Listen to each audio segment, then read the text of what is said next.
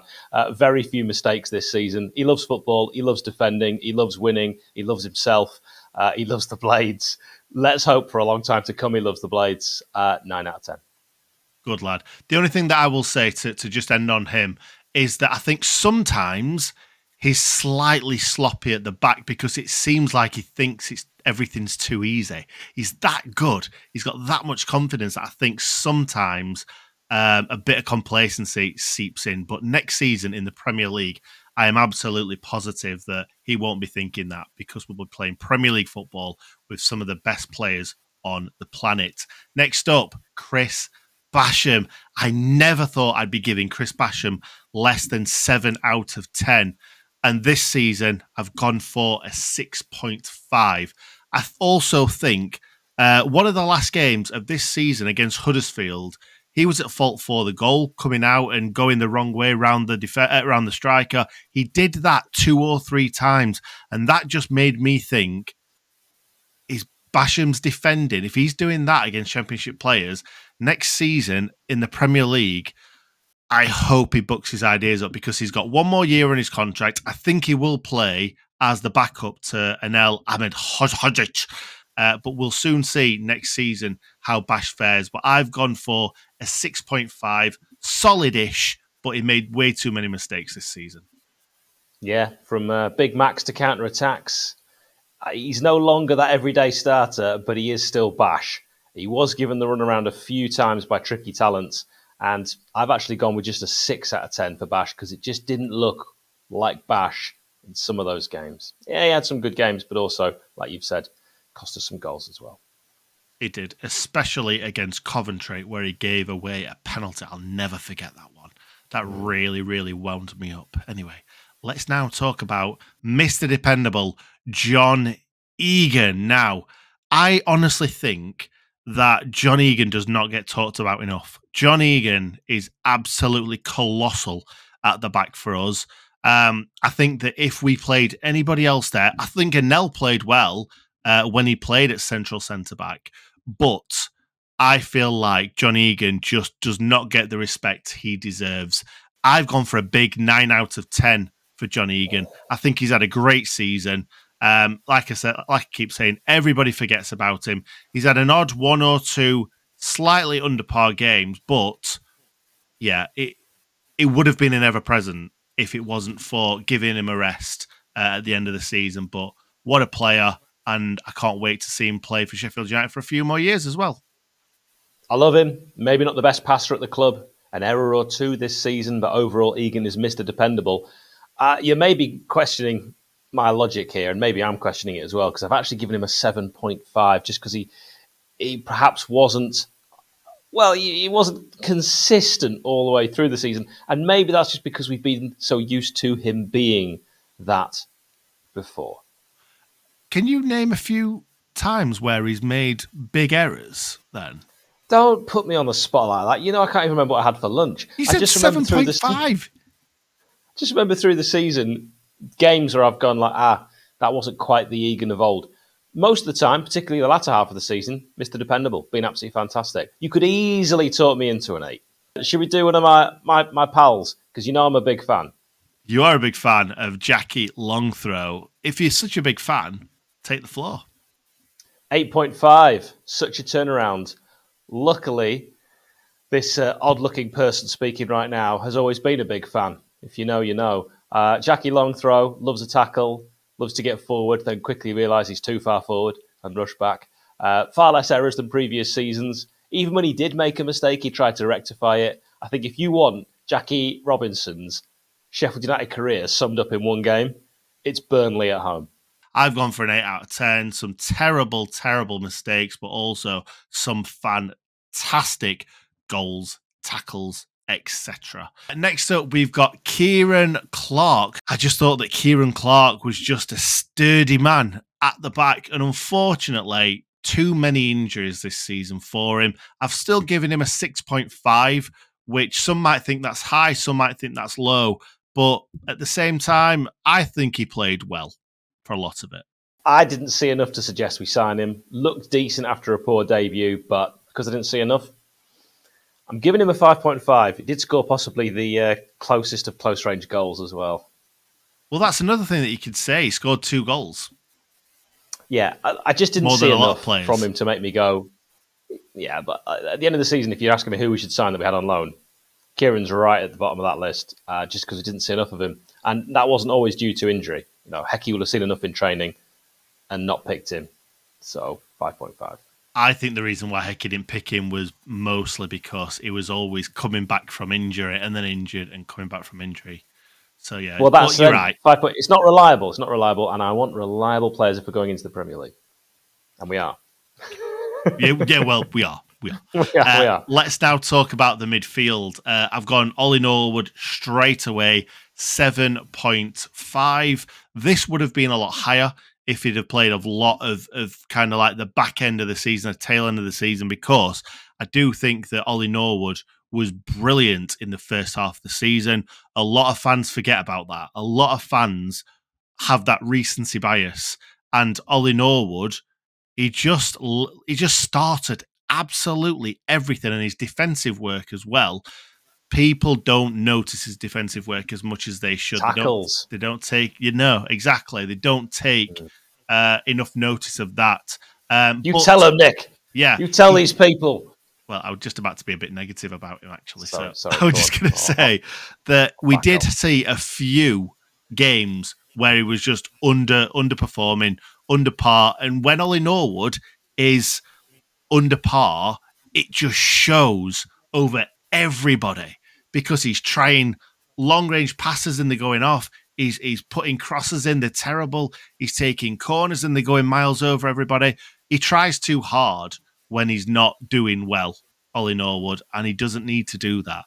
He did end up getting displaced by Tommy Doyle, and I think that recency bias, as I talked about earlier, does really kick in for a lot of fans, and they forget how good he was. So yes, as I just said, I went for a 7.5. How about you, sir? He's the best in the business, the king of the ping, and his form suddenly dropped off quite starkly. He was dropped and found it hard to get his position back. Incredible to imagine, really, for someone who was getting stuck in, creating chances and producing the best passing I've seen since Gordon Cowans and Stuart McCall. A player who, had he carried on the early season form with those lovely long-range passes and shots, would have been a nominee for me for Player of the Season. But the drop-off has been quite stark and has to be taken into account. So that reduces his overall mark quite considerably. So I've gone with a 7.5, but I had that much higher earlier in the season. Excellent. We've agreed on that. That's fantastic. Now let's see if we can agree on any more. John Fleck is up next. It's a very, very up and down season for Fleck, mostly down. He had a couple of games where I thought, yes, John Fleck is back. And then he plays another game and he's just off the pace massively. Who knows what's going to happen with Fleck? Is he going to get let go because that's his contract done? So are we going to offer him another contract? I probably would suggest not. But he has been an absolute legend. However, I've had to give him a 5.5. Still only 31. Great to see the joy in his face when he scored this season. But he's not the enforcer, the tough tackler, box-to-box terrier he once was, dominating the middle and popping up with crucial goals. He probably just needs a long run to get his form back, but I do worry that his back injury issues have taken a long-term toll. So for me, I've actually gone 4.5 because I expected more. Oh, yeah. I kind of agree. I think if we look at all these scores at the end, we might think maybe he should have gone up or he should have gone down. But 4.5, I can't really say no to that. Next up, let's move on to Tommy Doyle, the lad who came in from Man City, one of the two lads that came in from Man City. I've gone for a big old 8 out of 10. I don't feel like he deserved any more than that. He was injured at the start of the season. I think if he wasn't injured at the start of the season, we might have had him all season in that midfield, but a bit in and out. for the majority of the first half of the season. Obviously came into his own in the second half of the season. Only 3 goals and 4 assists, though, which is quite similar to Ollie Norwood. But he obviously scored that fantastic goal against Blackburn in the Cup when we needed it. 1 goal of the season too. So yeah, he's had a good season. He's had a very good season. 8 out of 10. I think that's good. I think that's a good score. A complete midfielder. He didn't have a drop-off in form. One of the players of the season. What a talent. Goal scoring, tough tackling, and a top priority for signing next season for me. Not an ever-present, as you say. He had to endure a spell on the bench after injury, but he actually had to endure a spell on the bench when in form. So despite that not being his fault, that means I can't give him the 9 that I'd like from what I saw. I'm actually dropping it down to an 8.5. And next up, Sander Berge. I've also gone for the same score as I've given to Tommy Doyle. I've given him an 8. We all expect more from Sander, so I think sometimes a lot of people would mark him a lot further down because we know how good he can be. I've gone for an 8 because I possibly may have gone a bit lower, but at the same time, when Sander plays, we always play better. Always, because he's that big Norwegian. Everybody's marking him. Everyone's trying to stop him. And I think sometimes that lets other players kind of come to the front. And whether Sander plays well or not, Sander always kind of causes problems for other teams. I think he always seems to have a really good start to the season and a really good end to the season. He has a bit of a shaky middle where some games he's on it, some games he's not. But I honestly think he deserves an 8. Can I hear your Norwegian impression, please? Podcast man! There you go. Really, really, really dreadful. So okay. Yeah, on his day, he's the best midfielder in the league. When he gets stuck in early doors and exerts his authority, there is only one winner. He goes on to have a good day at the office. When he doesn't happen to exert himself early on, he can go missing. We didn't see him put together across 46 league games consistent, really, really top draw performances. But we did see enough to know he's the real deal, a true talent, one of the best midfielders to wear the red and white shirt in the last 30 years. Sometimes looks better further forward, bombing towards the right wing. I like him in that position. But towards the end of the season, he looked more comfortable in the deeper role for which we originally signed him. But I can't go as high as you. I'm giving Sander a 7.5. Fair enough. Let's move on to the final midfielder of this section, James McAtee. Now, if you'd have asked me this question right at the start of the season, or maybe kind of 10 games in, I'd have been like, he's not going to make it, this lad. He's 6 out of 10 at best. James McAtee had such a big turnaround in the second half of that season.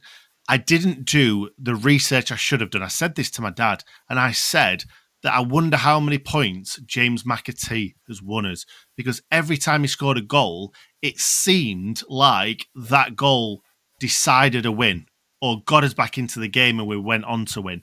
So I'd love to know how many goals he actually scored us that were important goals. I've gone for an 8.5. I think the amount of important goals that he scored made that I've upped it from probably a 7.5 or an 8 to an 8.5.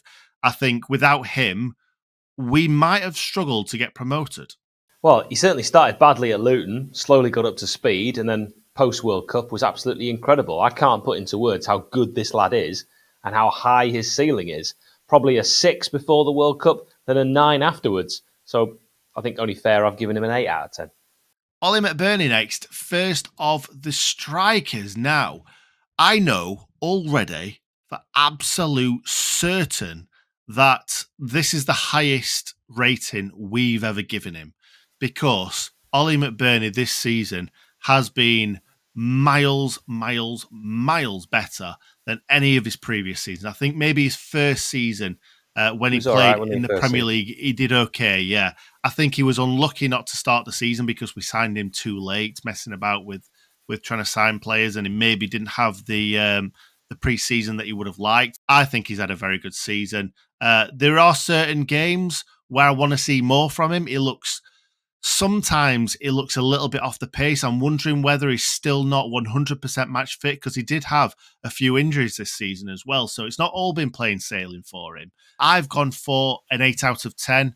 𝗔𝗓𝗓 is the only player that scored more goals than him. But like I said, he's had injuries, he's had things to overcome, and he's actually played really, really well all parts of his game. Yeah, I can't add anything to that, really.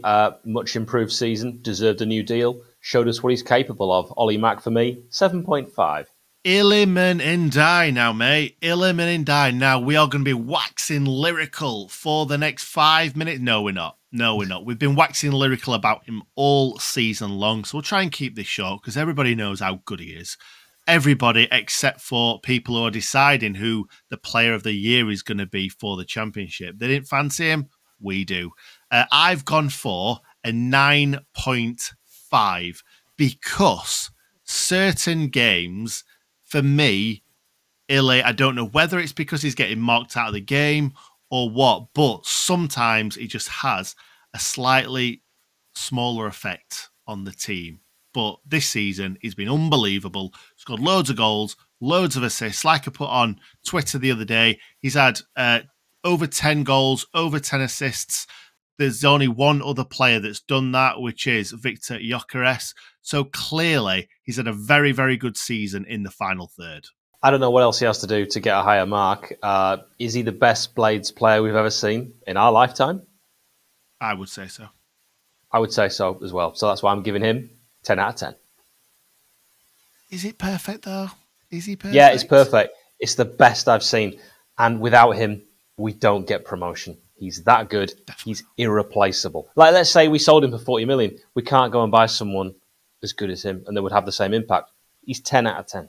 Okay, fair enough. I'm not going to argue. I'm not going to argue at all about that because I won't hear it. Incredible, yes. Billy Sharp next. I've gone for a 6.5 for Billy.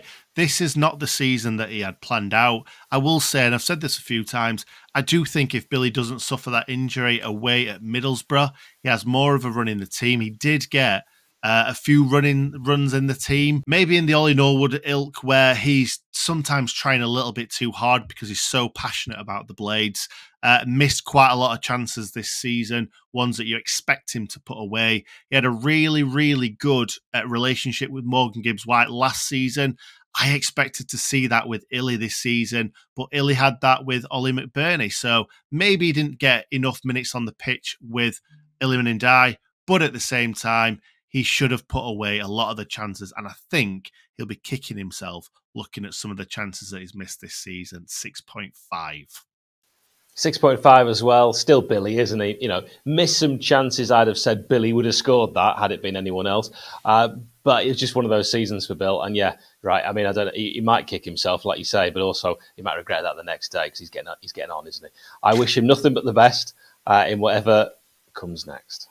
Yeah, one thing that I will say before we move on, last season scored a lot of goals, but also got a lot of assists. This season, 2 goals, 1 assist in the league. So, like you say, not the season that he'd have planned. But I think, you know, without him, some of the younger players don't come on. They don't come on as much as they have because he's just such a great influence. Who knows more about scoring goals in the Championship than Bill? Exactly. Next up, let's hope that this guy doesn't score more goals in the Championship because we want to see him score goals in the Premiership. That is Daniel Jebbison. A really, really weird season for me, for Daniel Jebbison. He sometimes looks like one of the best players that I've ever seen up front for the Blades. Sometimes he looks like one of the worst players that I've ever seen for the Blades. He's so weird. He's got everything. He's got absolutely everything to his game. He just needs to put it all together and do it on a consistent basis because we saw in that Preston game where he came on the pitch, didn't start the game, came on the pitch and got 2 assists, got us 2 goals, and that just looked like the Daniel Jebbison that we probably expected after he scored that goal against Everton in the Premier League all those years ago. But we've not quite seen that on a regular basis. So I've gone for a 6 out of 10. I've gone for a 6 out of 10 because, like you say, a magnificent cameo against Preston, got into great positions with his pace. Did the same against Huddersfield, got into great positions, but naive finishing. He's not the finished article by any stretch, and I'd have liked to see him get more minutes, but he rather hindered himself with, you know, red cards. Red card away at Wrexham, for example. Bit of petulance, red or not, you can't react. And I guess that's the sort of thing that you'd like to think he'll grow, he'll learn from, and that won't happen next time. You can't do that. Did you say that about a young lad? But when Wes does it, oh, well, you don't know what he said to him. You don't know what he said to him. Wes is a 30-odd-year-old man, mate. Yeah, but someone didn't say anything to Daniel Jefferson. And the guy literally like just... Well, you weren't even in the country. I mean... Okay, fair enough. You were, weren't you? You were in Wales. I was in Wales, mate. I was in the ground. I was close to him. Well, I was at the racecourse in '97, with all the hardcore back in when it really mattered. Anyway, he got physically kicked, didn't he? I think, so then he got pushed or something. Anyway, that's a physical altercation. I think we'll move on. Yeah, I agree. Let's talk about Rhian Brewster and baby. Again, mate. Again, it's a little bit similar to Reece Norrington-Davies because it was so long ago since we saw Rhian Brewster, other than recently celebrating like mad behind the dugout and singing the songs, clapping as loud as he possibly can. He's clearly a very, very good Sheffield United cheerleader, but we want to see more from Rhian Brewster. He put a few good games together earlier in the season, scored an odd goal or two, but we want to see more from Rhian Brewster. He obviously came with that big tag, that big old price tag, and it's not his fault. It's not his fault at the end of the day, but he's had so many injuries. Every time, every season, it looks like he's going to start to score goals and looking like he's starting to play well, and then he gets hit with they're always really bad injuries for him as well, aren't they? Yeah, he's been really unlucky, poor lad. I mean, next season, and I mean this, will be his biggest ever for so many reasons that we don't need to get into now. We all know. But from everything I've seen of Rhian, and maybe I'm being unfair putting it all together when we're just doing this season, I'm giving him a 4 out of 10. Well, I've gone for a 5. Maybe that's more fair. Yeah, I don't actually think that he's been bad this season when he's played. But I mean, Swansea away, we don't win that game without him. You could easily talk me into a 5, but it's almost like I've seen enough. Wow. I honestly think that we should send him out on loan next season in the Championship. Yeah, we should send him out on loan. And you know what? He'll go out on loan. He'll get his confidence back. He'll score goals. He'll come back to Sheffield United in the Premier League. He'll earn his new contract. He'll kick on. He'll prove us all wrong, those that are doubting him. Let's just be honest. In the time we've had him, he hasn't quite repaid that price tag. That's all I'm saying. No, and I think the thing is, we've played 2 seasons. We've had him for 2 seasons in the Championship, whether he's played a load of games or not. And he doesn't look like he's setting the world alight, does he? That's the thing. So that makes me think, I'm not sure if he will go and bang loads of goals in the Championship. But at the end of the day, let's just try and be as positive as possible. He scores 10 goals between the first game of the season and January. We bring him back, scores a few more for us, and we stay in the Premier League. Exactly. That's what I want to happen. And that's what I think will happen. Good luck, Rhian. Right. So finally, Paul Heckingbottom. Shall we put them all in together, Stuart and Jack? Yeah. Do you sing Hecky Jack Stuart McCall? No. What do you sing? Hecky and Stuart McCall. Yeah, wrong. Yeah, it's too many words. Hecky Jack Stuart McCall. Too many words. Well, they all deserve it. No, I'm not the end. Let us know in the comments right now. Do you sing Hecky Jack and Stuart McCall or just Hecky and Stuart McCall? Let us know. I just sing Hecky Jack Stuart McCall. I don't have an and in there. Hecky and Stuart McCall. Hecky Jack Stuart McCall. No. It works. It scans. It's fine. Right. I'm going to go a bit mad here. You're going to think I'm mad. People in the comments might think I'm a little bit mad. But I'm giving the collective a 10 out of 10 because this season, Hecky has had so much to deal with, so many injuries, so much negativity from Sheffield United fans, from outside of the Blades community as well. Everyone thinking that Middlesbrough's going to catch us, then Luton's going to catch us. I was thinking that as well, to be honest, at certain points. I wasn't. But he constantly proved us wrong, constantly got the lads back on side. A lot of people saying he's had an up and down managerial career, but for the Blades, he's been nothing more than just phenomenal. And yes, at the same time, a lot of people probably say if we'd have won the division, he would have deserved a 10 out of 10. But I still think he deserves a 10 out of 10. Who's the man that never doubted 𝗵𝗍𝗄𝗏? Huh? That's like a Shaq thing I was doing. I got it, but it was very feminine. That how? Yes, there's a lot about me that's very feminine. I think it's the beard, largely. And the 𝗵𝗍𝗄𝗏, Jack and Stuart McCall have had to deal with the takeover as well. And say what you will about it doesn't affect on field. How long? The only thing longer than this takeover was the birth of Anel's child, the signing of potentially Dan Burn, all these things that have seemingly gone on for ages. The takeover, when we first heard about Dozy, it was like 8 months. That sort of thing must impact you not knowing if things are all going to change and what could happen with your job. And they have carried on firefighting, and they've been constantly asked questions about it, and they just want to concentrate on the football. 10 out of 10, all round, objectives achieved, and a semi-final in the cup as well. Yes, we've agreed on the final one. You'll love to see it. This scenes, Hal. This scenes. Outrageous scenes, unbelievable scenes. Fantastic. Anyway, I think we should leave it there. Thank you very much for watching. You know we always appreciate you. Let us know in the comments below. Did you agree? Was Nick absolutely insane and Hal right all the way through? Most likely. Let us know with the ratings. You can go through every player like we do, normally with the ratings, like you do on the predictions video. It'd be fantastic to hear from you. And yes, it is 𝗵𝗍𝗄𝗏, Jack, Stuart McCall.